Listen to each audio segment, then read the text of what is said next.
14 अप्रैल को पता चल गया बापू सभागार में पूरे बिहार के दलित किसके साथ हैं। इसी घबराहट में भारतीय जनता पार्टी को अब दलितों की याद आ रही है। तो भारतीय जनता पार्टी अब बाहर के नेता को बुला के, बाहर के दलित नेता को बुलाकर पटना में डैमेज कंट्रोल में जुटी हुई है, लेकिन इससे भारतीय जनता पार्टी को कुछ हासिल होने वाला नहीं है, दलितों का वोट हासिल होने वाला नहीं। तारी एक तार के पेड़ पे होने वाला तारी के प्राकृतिक फल है, जूस है, और ना जाने आदरणीय नीतीश कुमार जी को किस व्यक्ति ने, ऐसा जाहिल व्यक्ति ने, किस नासमझ व्यक्ति ने ऐसा समझा दिया कि शराबबंदी में उन्होंने तारी को भी जोड़ने का काम किया। नीतीश कुमार जी का जो शराबबंदी मॉडल है पूरी तरह आपकी सरकार बनेगी शराबबंदी कानून भी खत्म? निश्चित रूप से हम शराबबंदी कानून की समीक्षा करेंगे और देखेंगे और सर्वे कराएंगे। बिहार में इस वर्ष विधानसभा का चुनाव है और चुनावी वर्ष में देखिए अब तमाम जो पार्टियां हैं वो दलित वोट बैंक पर भी नज़र बनाए हुए, क्योंकि दलित वोट बैंक लगभग 16 से 20% है। सबकी निगाहें इस पर टिकी हुई है कि दलित अगर हमारे साथ आ जाएगी तो सरकार बन जाएगी। एक तरफ नेता प्रतिपक्ष तेजस्वी यादव वो जो है तारी व्यवसायी के लिए बड़ा सा आयोजन किया गया था जहां तेजस्वी यादव पहुंचे हुए थे, तो दूसरी तरफ बीजेपी नेताओं ने भी दलित महापंचायत का आयोजन किया था। अब इस पे बातचीत करने के लिए हमारे साथ राष्ट्रीय लोक जनशक्ति पार्टी के प्रवक्ता हैं श्रवण अग्रवाल जी।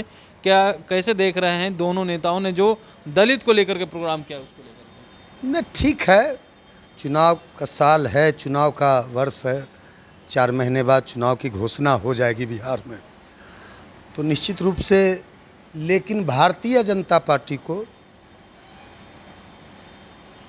दलित महापंचायत करने का या दलितों की बात करने का, भारतीय जनता पार्टी कहीं से दलितों की शुभचिंतक नहीं है। और जिस तरह भारतीय जनता पार्टी के गृह मंत्री आदरणीय अमित शाह जी ने राज्यसभा में अंबेडकर साहब का अपमान किया, उस दिन से ही देश के जितने भी दलित हैं आक्रोश में हैं। और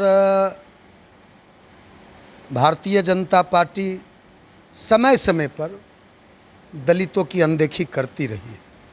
और जिस तरह हमारे दल के नेता आदरणीय पशुपति कुमार पारस जी के साथ जो व्यवहार भारतीय जनता पार्टी ने किया, उससे भी हमारा मानना है कि भारतीय जनता पार्टी अंबेडकर साहब का तो नाम लेती है, दलितों का हितैषी होने का दिखावा तो करती है, लेकिन दलितों को जब अधिकार देने की बात आती है तो भारतीय जनता पार्टी दलितों के साथ अन्याय करती है, भेदभाव करती है। दलित को न्याय जो है तेजस्वी यादव दिलाते हैं, तेजस्वी काम करते हैं दलित के लिए। अब तेजस्वी यादव जी क्या करते हैं नहीं करते हैं उससे हमारा कोई लेना देना नहीं है। उनकी पार्टी अलग है, हमारी पार्टी अलग है। बिहार में 25% दलित की आबादी है और एक निर्णायक ताकत बिहार में दलित समाज रखते हैं, और दलित समाज में 6% से ऊपर तो हमारे पासवान समाज का, जो हमारे नेता रामविलास पासवान जी थे, अब इस दुनिया में नहीं है, उनके छोटे भाई पशुपति कुमार पारस जी हैं, और भी जो दलित वर्ग में जितने भी जातियां आती हैं, तो दलित यहाँ 25% है। और पूरी तरह दलित इस बार एनडीए के विरोध में वोट करेगा। बिहार में एनडीए के खिलाफ जाएगा। पूरा दलित समाज में एनडीए के खिलाफ दलितों ने मन बना लिया है कि इस बार एनडीए के खिलाफ जाकर वोट करना है। और निश्चित रूप से हम लोग भी अपनी पार्टी को मजबूत करने में, पार्टी का जनाधार बढ़ाने में, पार्टी की सक्रियता हमारी भी पूरे गांव-गांव पंचायत स्तर पर बढ़ी है। और निश्चित रूप से राष्ट्रीय लोक जनशक्ति पार्टी दलितों की बड़ी पार्टी है, दलितों की निर्णायक ताकत पशुपति कुमार पारस जी के साथ है। आप कहते हैं निर्णायक है तो दलित आपके साथ हैं, क्योंकि उधर तो बड़ा प्रोग्राम कर दिए हैं बीजेपी नेता। अभी 14 अप्रैल में अब जब आदरणीय पशुपति कुमार पारस जी ने, राष्ट्रीय लोक जनशक्ति पार्टी ने और दलित सेना ने एक इतना बड़ा विशाल जुटान हुआ, 14 अप्रैल को पता चल गया बापू सभागार में पूरे बिहार के दलित किसके साथ हैं। इसी घबराहट में भारतीय जनता पार्टी को अब दलितों की याद आ रही है। भारतीय जनता पार्टी में बेचैनी है कि दलित उसका साथ छोड़ चुके हैं, तो भारतीय जनता पार्टी अब बाहर के नेता को बुला के, बाहर के दलित नेता को बुलाकर पटना में डैमेज कंट्रोल में जुटी हुई है। लेकिन इससे भारतीय जनता पार्टी को कुछ हासिल होने वाला नहीं है, दलितों का वोट हासिल होने वाला नहीं, दलितों का वोट हासिल बिल्कुल नहीं। एक भी दलित भारतीय जनता पार्टी को इस बार वोट नहीं करेगा। एनडीए को गद्दी से उतार देगा दलित इस बार। निश्चित रूप से दलितों में आक्रोश है, खास करके जो पासी समाज है, बिहार का चौकीदार दफेदार है, बिहार के और भी जो दलित वर्ग हैं, खास करके जिस तरह बिहार के तमाम जिलों में लाखों की संख्या में दलित वर्ग के लोग, गरीब वंचित वर्ग के लोग शराबबंदी के मामले में बिहार के विभिन्न जेलों में बंद है, उनका दलितों का, क्योंकि खास करके दलित जाति के जो लोग आते हैं काफ़ी गरीब और काफ़ी मतलब नीचे तबके से आते हैं, और शराबबंदी के केस में बड़ी संख्या में बिहार के जेलों में दलितों को ठूसने का काम, दलितों को जेल भेजने का काम इस एनडीए के सरकार ने किया है। और ख़ास करके तारी पर से 2016 में जब नीतीश कुमार जी के नेतृत्व में तारी पर प्रतिबंध लगाया गया था, तो उसी समय से हम लोगों ने इस बात का विरोध किया था कि तारी पर से जो प्रतिबंध लगाया है नीतीश कुमार जी ने, वह बिल्कुल ही गलत है, सरासर ही पासी समाज के साथ अन्याय है। क्योंकि तारी उतारना, तारी चुआना, तारी बेचना पासी समाज का मौलिक अधिकार है। तारी, हमने पहले भी कहा है कि तारी एक नेचुरल जूस है।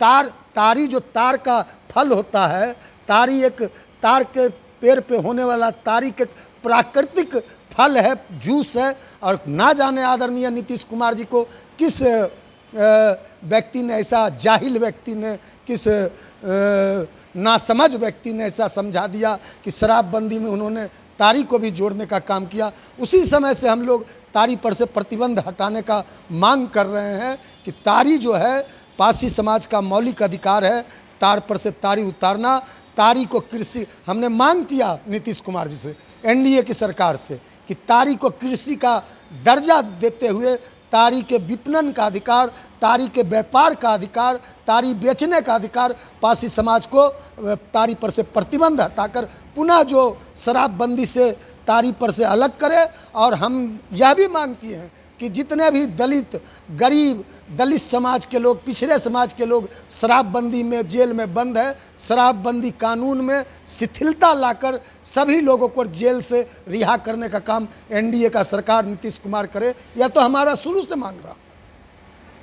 एक सवाल ये भी है, आप कह रहे हैं मांग रहा, तो क्या आप लोग की सरकार बनेगी तो आप तारी पर से जो प्रतिबंध लगा उसको हटा देंगे? हमने तो शुरू में ही घोषणा कर दिया।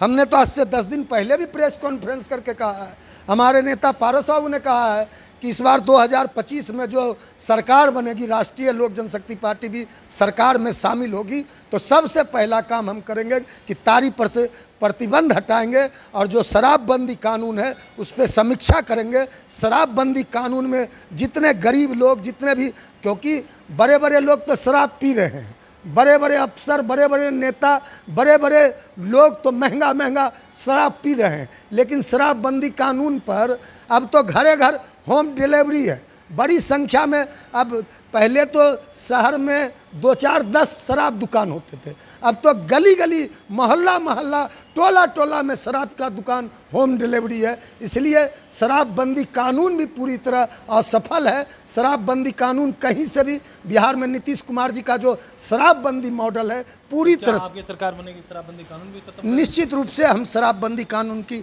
समीक्षा करेंगे और देखेंगे और सर्वे कराएंगे, जनता से राय लेंगे। जनता मालिक से हम लोग की पार्टी राय मांगेगी। हम लोगों ने अब चुनाव में हम जा रहे हैं, गांव-गांव में फीडबैक भी ले रहे हैं। यदि बिहार की जनता कहेगी, राज्य की जनता कहेगी, ऐसे भी राज्य की जनता, आप किसी भी राज्य की जनता मालिक से कहीं भी जाके पूछ लीजिए, कोई नहीं कहेगा कि शराबबंदी सफल है। सारे लोग कहेंगे कि शराबबंदी के आड़ में शराब माफिया, पुलिस और जो ये उत्पाद विभाग के लोग हैं, एक्साइज विभाग के लोग हैं, यह करोड़पति अरबपति हो रहे हैं। बड़े बड़े शराब माफिया, बाहर के जो बिहार का रेवेन्यू है, बिहार का पैसा है, बड़े बड़े शराब माफिया दूसरे प्रदेशों में शराब माफियाओं के पास जा रहा है। इसीलिए जनता का फीडबैक आएगा, जनता के से फीडबैक हम लोग ले रहे हैं। जनता कहेगी शराबबंदी से प्रतिबंध हटाने के लिए तो हमारी सरकार बनेगी, निश्चित रूप से हम शराब पर से प्रतिबंध हटाएंगे।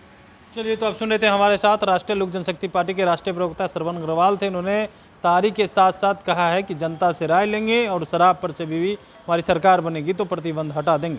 कमलेश कुमार, लाइव बिहार, पटना।